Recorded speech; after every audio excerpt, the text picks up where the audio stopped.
If you're not doing these 3 things as a dad, it's time to step it up.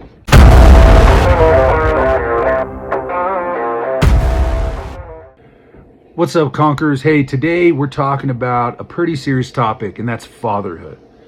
Here's the deal about fatherhood, guys. It's a very difficult thing to do. A lot of responsibility, a lot of expectation. And let's be honest, who really knows how to be a father? See, my upbringing may be a lot like yours. I grew up without a dad in my life. See, my dad, alcoholic, got involved in gangs in Los Angeles. So when I was about 1, my mom divorced him. And maybe you came from that kind of divorce background too, where your dad wasn't around.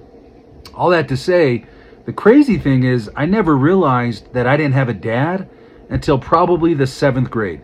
I was at my buddy Alex's house and hanging out. He had the hangout house, and we were hanging out, playing some video games, and his dad showed up. His dad was a painter, got home late, and man, when his dad walked in that door, he gave him the biggest hug, and he said, "I'm so happy to see you, son."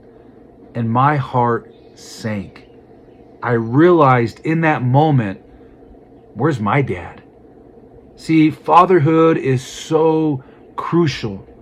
Guys, I grew up without having my dad, and it really impacted my life until I got to about 17 years old and realized something so important. You ready for this? It was while I was at this camp up in Northern California through this ministry called Young Life that I heard about Jesus. And I heard about it, how much he loved me and how much he sacrificed for me and that he made me to be in relationship. And guys, I was screaming for relationship. See, maybe you have some sons right now or some daughters. They're screaming for relationship. You know, maybe you haven't been there as present as you should. Maybe you're not at that level with expectation as a father yet. Guys, I just want to encourage you about something right now. Is the best example that we see about how to be a father is actually found in the Bible.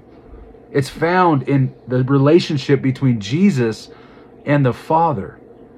I realized in that moment when I heard about this Jesus who loved me, that he's the father that I've had my entire life. I just didn't realize it.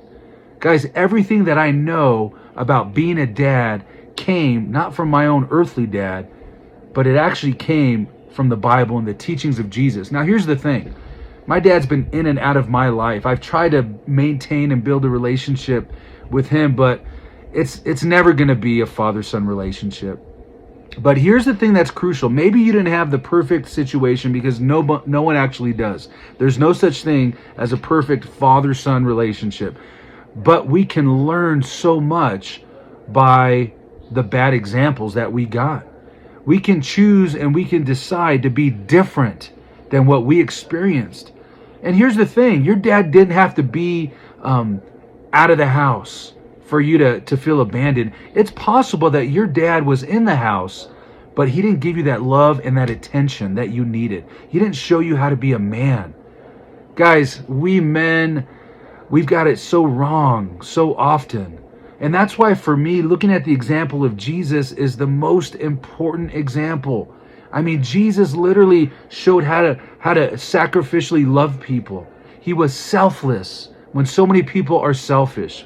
You know, Jesus was willing to stand up for truth and be a man who represented his Father in heaven.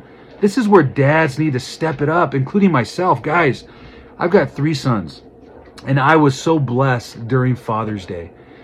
We went to Red Robin, and we invited someone who's just a dear friend of ours. Her name is Peggy.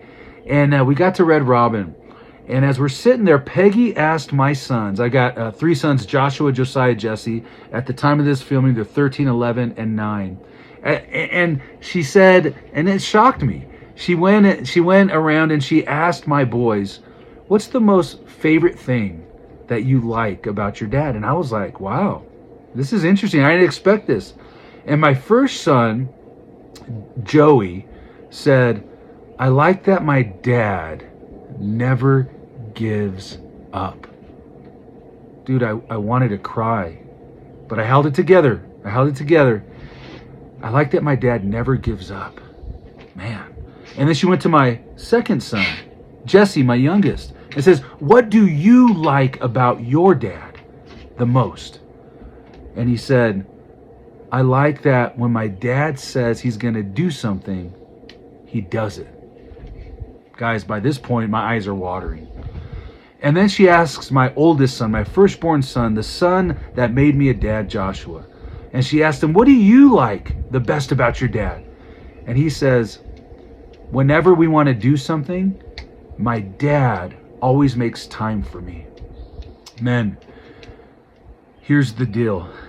If you are a father and you're lacking, if you're a father and you're not making time for your sons, if you're a father and you're not a man, a dad of your word, if you're a father and you're giving up, men, it's time to step up. I'm being completely honest about this. It's not too late. Guys, the Conqueror Spirit, which is the company, the brand that I've built, helps men realize how to step it up, how to kill the coward and embrace the conqueror who God made us to be in 5 specific areas: faith, family, fitness, finances, and friendships. Guys, it's not too late. It's possible for you to become that dad that you know you should be. And here's the thing. Jesus showed grace. Grace is being given something that we actually don't deserve. God gives you that. I just read a quote recently, if a man is going to be a saint, that requires a whole lot of grace. Guys, receive the grace of the Lord and become that man who God made you to be. Become that father. Because if you're not a man of your word, then what's the point? If you're giving up, then what's the point? And if you're not making time for your kids, what's the point? We're blessed to be out here in Big Bear. We're having a blast, hiking, going to different places, enjoying the beautiful outdoors that God made here. Guys, I want to encourage you to DM me. I want you to reach out to me, because it doesn't have to be like this. You can change. I'll show you what the Word of God says. We'll open up the scriptures together. We'll learn together. We'll sharpen each other up and hold each other accountable to be fathers that never give up, that are men of our words. And that last one, we make time for our kids. So I want to introduce you real quick to my boys, a couple of them anyway. So this is Joshua. He's my oldest son. He's 13. He's a big old boy. Say what's up, Joshua. And then Joey, I think he took off running. But I love my sons. And these guys know, Joshua, I'm not perfect, right? No, I make mistakes. But how we actually recover from mistakes also matters. You got to be willing also to apologize and not be prideful and arrogant. And we like to do that as dads. And we lose our temper at times. We get angry. But Joshua, is it true? I make my mistakes, but I also make it right, don't I? That's right. So guys, I want to encourage you, DM, reach out, do those 3 things. And if you need help, I'm here for you. Keep conquering. Tell them, Josh. Keep conquering. That's right.